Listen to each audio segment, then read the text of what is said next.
Welcome back to Digits here at WSJ Live. You're looking at a stock chart of Netflix down about 2% today. That is the chart over the last year, clearly a sinking feeling, but it has recovered lately. And it's just in time for us to talk about earnings, which are going to be released tomorrow. We've got Rex Crum from Market Watch in San Francisco joining us now. And Rex, obviously Netflix shareholders would love the stock to go up again. Investors have been skeptical about whether they can really do what needs to be done.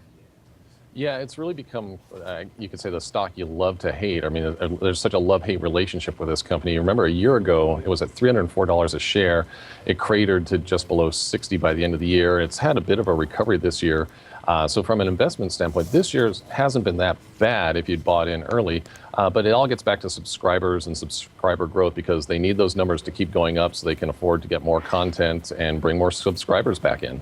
And Reed Hastings, the CEO, says that in June, subscribers watched more than 1 billion hours worth of instant streaming videos. Well, you know, I thought I watched a lot, but I didn't watch 1 billion. Well, you may not have watched 1 billion, but you probably contributed to it. And I mean, that alone, 1 billion hours, I mean, that's nothing, that's nothing that's insignificant. I mean, that shows that this company has got some muscle behind it. People like what it's offering and people are coming back to it. Reed Hastings has gone on the record as saying, our biggest competitor is HBO. And so I'm sure HBO, I don't know how many billions of hours they do a month or if they do 1 billion hours a month, but they have to be looking at that and thinking, there's something going on here we have to be concerned about. Now, they have a goal of adding 7 million subscribers to the streaming business this year. Are they going to do that? And are we going to get a clue about whether they're doing that today? Well, that's going to be the big question tomorrow. They need to show that they're on track with those numbers. And again, it's mostly domestic streaming. This is where still the lion's share, the vast majority of the streaming customers are. They do offer it in Canada and in the UK and Europe, but still it's mostly here in the US. There's a sense that they might actually take down their forecast tomorrow. And I think part of that has to do with, we're in the summer doldrums, so to speak, here. Typically, this is a quieter period for businesses in general. So Netflix may try to bring that down a bit. But if they show anything that shows they're still on track going upward, it's definitely, you're going to see a bounce in the stock after the results.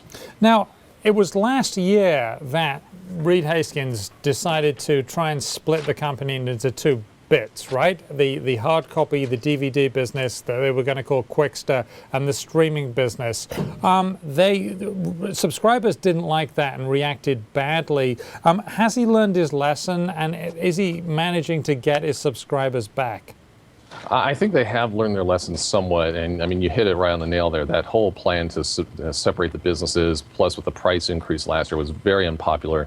Subscribers started leaving late last year. Then they showed a recovery through the first quarter of this year. And so I think Netflix has learned that they need to be very careful about what they say and when they say it. So when they have something to say, like the $1 billion hour statement for June, they're going to really tout the good things and probably try to avoid anything that's controversial. I'm curious to see how this will recover, because they've got a lot more competition now. Hulu is doing this really very well at the moment, partly owned by our parent corporation, News Corporation. Do you think they are going to wither away with other companies coming on, or are they going to still maintain a dominant position?